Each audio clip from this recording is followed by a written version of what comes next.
In the foreseeable future, a lethal virus ravages humanity and swiftly leads to the downfall of society. Continents descend into chaos, marked by violence and cannibalism, while the virus remains contained offshore. Within Germany, the sole sanctuary is Helgoland, an isolated island shielded from the outside world. Its population stands at 513, sustained by a grim tradition: each new birth necessitates a sacrifice. Helgoland is governed by harsh laws, enforced by a ruthless hierarchy. Transgressors find themselves at the mercy of a leaderboard, subject to a pseudo-democratic vote to determine their fate.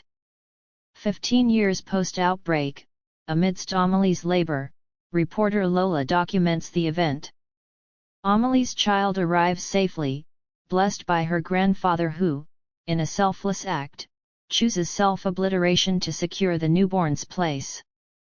As the family mourns, a startling revelation unfolds: Amelie births twins, unbeknownst due to medical limitations. The council debates the newborn's future, torn between mercy and precedent. Ultimately, a public vote is announced. The news spreads, evoking dread among the populace, particularly those at the bottom of the leaderboard.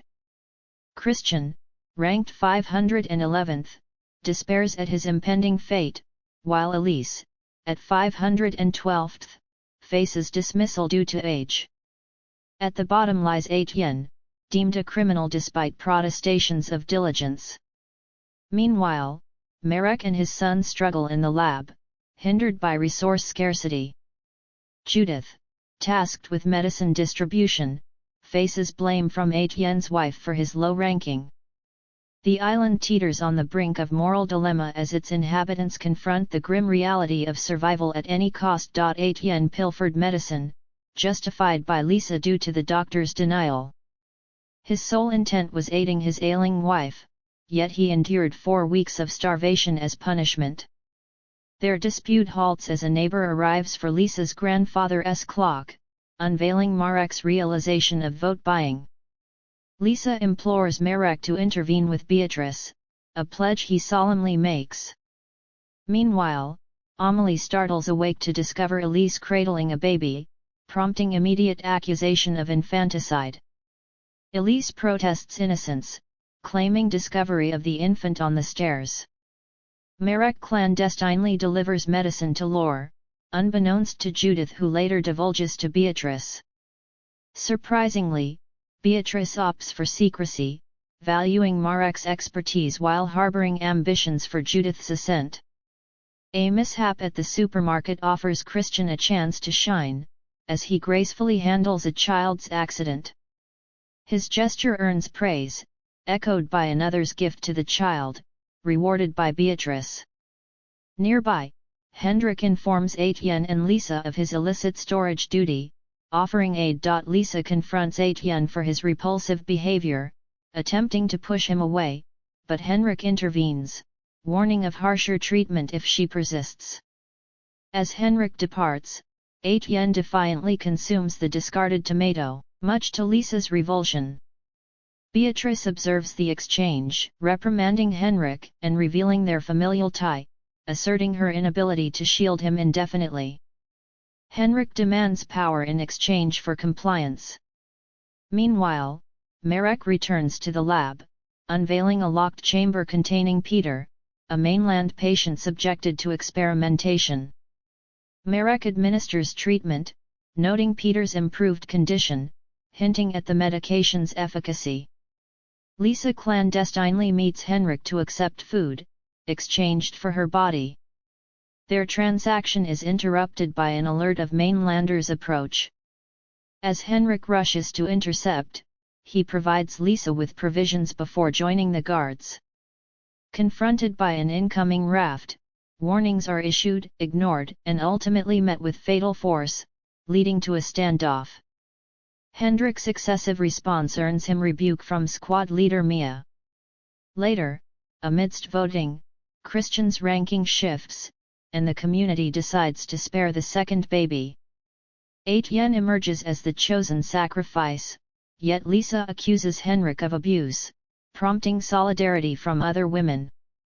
Allegations of coercion and exploitation surface, prompting a second vote.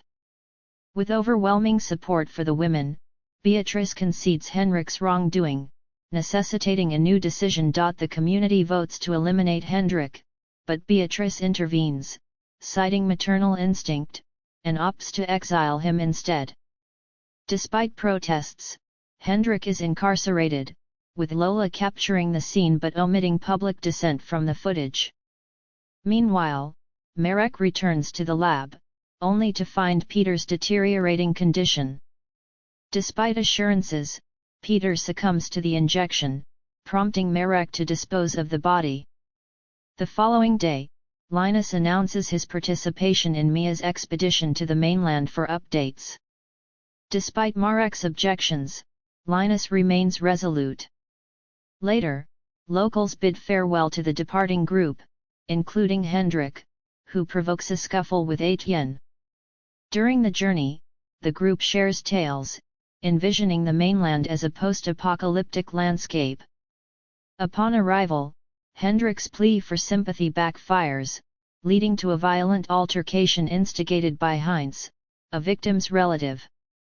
Despite Hendrik's attempts at reconciliation, he is left stranded. Back on the island, Beatrice confronts water supply issues, discovering a forbidden radio. Chief Engineer Ulik resolves the crisis but faces rejection when requesting his uninfected wife's admission. Meanwhile, the expedition navigates a deteriorating city, striking a deal with the Earl for supplies. Linus, left behind, encounters survivors who claim the virus's eradication. Skeptical, Linus is confronted by Mojic, offering medicine and leading him to an abandoned ship lab, hinting at a new discovery. Mojic discloses the existence of a well-stocked lab and seeks asylum for himself and his companions. Linus, unable to grant their request, is surrounded by the survivors, prompting his flight. Meanwhile, Mia's group returns to their boat, encountering resistance from a survivor who attempts to unmask Heinz. In the ensuing chaos, Linus goes missing, but the urgency precludes a search. Linus emerges from hiding just as the group departs, scrambling to catch up. Despite an obstruction, Linus boards the boat in the nick of time, joined unexpectedly by Mojic, who is swiftly dispatched. Linus is subdued with tranquilizers, awakening later in island custody. Upon Marek's visit, Linus surreptitiously hands over the medicine and divulges the lab's location. Marek administers a precautionary injection before attending to Heinz, who exhibits concerning symptoms. Marek's subsequent testing verifies the medicine's authenticity, prompting a plea to dispatch another team to the mainland. Beatrice's refusal compels Marek to administer fake medicine to Heinz, a decision that weighs heavily on him.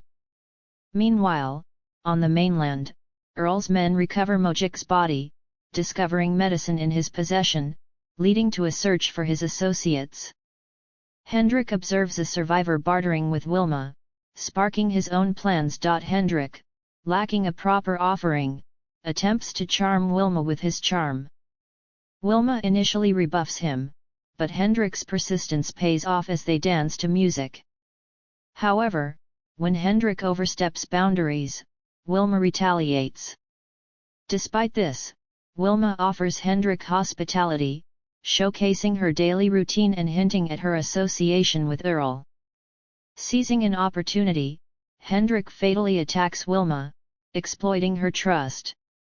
Meanwhile, Beatrice manipulates Lisa into spying, leveraging her defiance against Hendrik for personal gain. At the lab, Marek enlists Judith Zade, uncovering Earl's sinister scheme involving human test subjects. Despite efforts, Heinz succumbs to the virus. Linus conceals his own infection, complicating matters. During a community meeting, Beatrice shifts blame onto Mia for Heinz's demise, inciting chaos. Fiona's illness prompts swift action, resulting in Mia's punishment and new legislation. The following day, tensions escalate as parental responsibility is emphasized. Lola accompanies Fiona to Lourdes, where a pregnancy test confirms her suspicions. Despite Lola's suggestion of an abortion, Fiona rejects the idea. Later, Lola offers Fiona a tea to induce a miscarriage, masking her true intentions. At home, Tom emerges, pledging to support Fiona and their unborn child. Meanwhile, at the lab, Marek stresses urgency in finding a cure for deteriorating mainland patients. Judith administers injections, unveiling a disturbing reality of human trafficking. Marek confronts Linus about his symptoms, revealing prior knowledge of his condition. Linus offers himself as a test subject, driven by a desire to contribute before his inevitable demise. On the mainland, Earl manipulates Mojik's gang into betrayal, offering them safety in exchange for information. Earl strikes a deal with Spark, promising passage to the island in exchange for assistance. As Marek contemplates freeing Mia to retrieve medicine, Mia urges him to consult Beatrice. Meanwhile, Hendrik encounters trouble while bartering, leading to his capture by a hostile gang intent on cannibalism. When Hendrik claims association with Earl, the gang is skeptical but ultimately takes him to Earl for verification. Hendrik fabricates a story, presenting himself as Beatrice's son and insinuating a lucrative ransom. He also falsely reports Wilma's demise and her supposed wish to deliver her belongings to Earl. Pleased, Earl rewards the gang with medicine and detains Hendrik. Following a rabbit meat inspection, Earl confirms Hendrik's lack of infection and learns of Beatrice's actions. Desperate, Hendrik offers intel on the island's defenses, earning Earl's mercy. Meanwhile, the island conducts mainland interviews to fill Heinz's vacancy. Kaiso, with pharmaceutical expertise, impresses during her assessment, advancing to the final round. Etienne secures a windmill job through Lisa's influence, only to stumble upon contraband alcohol. Upon reporting to his boss, Joachim dismisses him. Later, Beatrice presents Kaiso and surgeon Daniela as potential citizens. Despite Marek's favor towards Kaiso, Daniela's surgical skills sway the vote. Ulik's disappointment echoes the broken promises of the council. Ulik contemplates returning to his wife on the mainland, but Beatrice insists he remains to manage the water supply. Daniela's arrival goes unnoticed, with 2 gang members clandestinely accompanying her. That night, Daniela confronts Ulik's surveillance, while Joachim succumbs to alcohol's allure. In the morning, Ulik sabotages the windmill, leading to Joachim's futile pursuit, resulting in a severe injury. After a harrowing amputation, Daniela reveals her deceit to Marek, pledging support against Beatrice. Judith's intrusion exposes Linus's infection and Marek's resource misuse, provoking Daniela's violent retaliation. Promising a cure, Daniela implores Marek's silence, offering salvation for his son.